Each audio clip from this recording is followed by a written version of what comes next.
This is Boxing Tickets NI. We're here at the SSE Arena.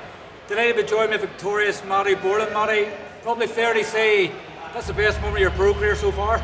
Yeah, really hard fight. I had to really dig deep, but it's a fight that a lot of people wouldn't take early on in their career, and it was a massive step up. And some people would probably say it was too big of a step up, and I've just proved the level I deserve to be on. Is it good in a way for you when a fight like that comes early and you can know you've made mistakes? You can go into that habit, I guess, of when you're fighting journeymen, you know they're not sort of particularly coming to win. You can make mistakes and get away with it, whereas tonight you could have made mistakes there and Colm Turnbull was ready to take your head off at any stage. Yeah, 100%. Like, you know, you go in there with journeymen and you can get off with stuff like that, and then you don't learn.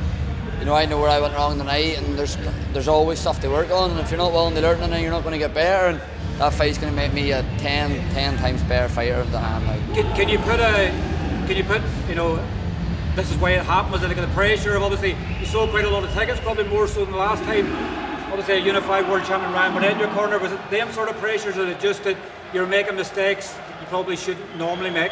Yeah, well, it was my first 8 round there as well. You know, you maybe do switch off for a wee second. I've only done 1-6, but there's a big crowd, and maybe that exchange a wee bit more than I could have done. I could have went a wee bit more in the back foot and picking shots, but we always says when I turn pro, it's anything but boring, and I just showed that tonight. I guess in some ways, you know, it's, you know, boxing, you know, if you do everything right in a fight, you have nothing to learn from, and like having somebody like Ryan in your corner, he probably wants you to do a lot of things wrong, because then he'll go, remember we've done this in the gym, and you've done this in the fight, and your hand dropped, you hit exactly. A punch. You know that's going to happen, but probably someday a bigger punch there, they'll probably put you in your arse, and it could have been lights over. So he probably wants mistakes like that to happen, so that you're not the perfect article. I even said to him on the changing room, I says, I've done this wrong and this, and he just says, look, enjoy your night, and we'll go back there Monday morning, and that's what we're going to do. And you know, I couldn't have a better person in my corner to explain things and stuff like that. You know, me and Ryan were only working together for 3 weeks. You know, a complete change up mid-camp. Ryan stepped in and gave me a hand and took me on, and like, that's 3 weeks for him. Can you imagine what I'll be like by 6 months of training before the next one with him? You know, I'm only going to get better and keep getting better. The support tonight, obviously, I actually had to walk away at times because the support was in there, and I was singing Korean songs. Like, Did you hear much of that, obviously, in the ring? Obviously, singing Korean songs, like you probably thought at stage you're going, am I fighting here? Thought it was at the showground, wasn't the real end. No, that's it. And you know, when you have 200 people calling your name, it gives you that extra boost. You know, come round 7, round 8, you know, you get tired, you get hit shots that would maybe put people down, and you get hit into the body, and you're thinking, but when you get 200 people cheering you on, that you're not going down no matter what happens. How were you feeling, obviously, in round 7, round 8? It looked a wee bit more tired in round 8. Like, what was getting you through that? Obviously, just the fact that I need to keep going, I've no other choice. No, what kept me going was everyone back home and everyone cheering me on, and I've got my wee niece and my nephew watching me back home on the TV, and I wasn't going down whenever I've got them watching me at home as well. And you have another good Korean man in your corner, strength and conditioning. He's a really good friend of mine, and Chris Gray as well. Like, this is probably the first time he's been at a boxing card in a way. So in some ways, you're bringing Korean people along the journey. Your brother's there as well, and he's living every moment as well. Like, it's only going to keep growing. I'd say the next time you could probably do 500 tickets here. Oh, 100%. And you know, it's a Friday night just after Halloween. Like, you know, there's maybe 100 people I thought would have came that never came. Do you know what I mean? And Chris Gregg's been brilliant as well. I've got full-on strength and conditioning. We're doing everything properly. I've got nutritionists, strength and conditioning. We're all working on specific things, and like, that's only one camp with Chris Gregg and 3 weeks with Burnett. Can you imagine what I'm going to be like here February, March next year when I'm training, and like, I'm not going to really go out of camp. You know, I'm going to be straight back to training, not probably as heavy as I normally am, but I still will be back learning from Monday or Tuesday on, you know.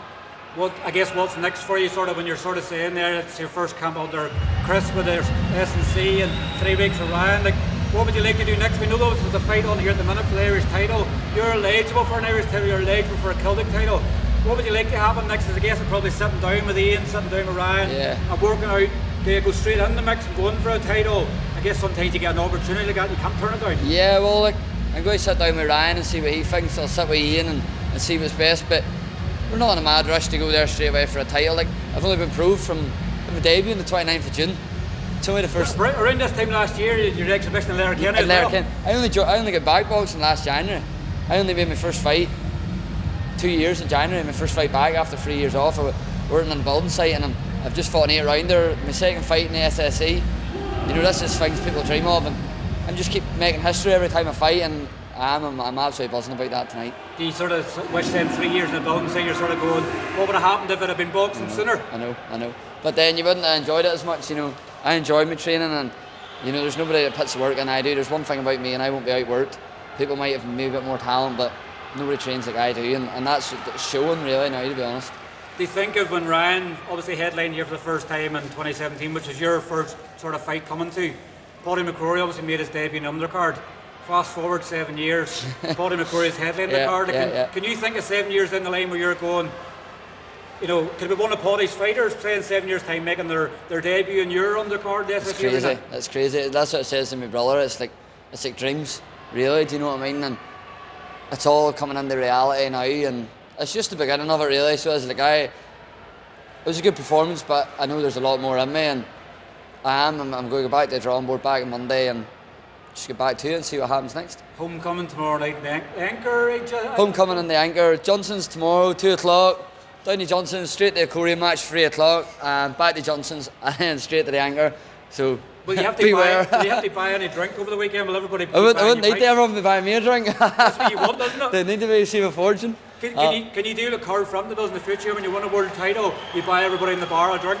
I don't know about that. Ask Chrissy. He couldn't get a penny out of me.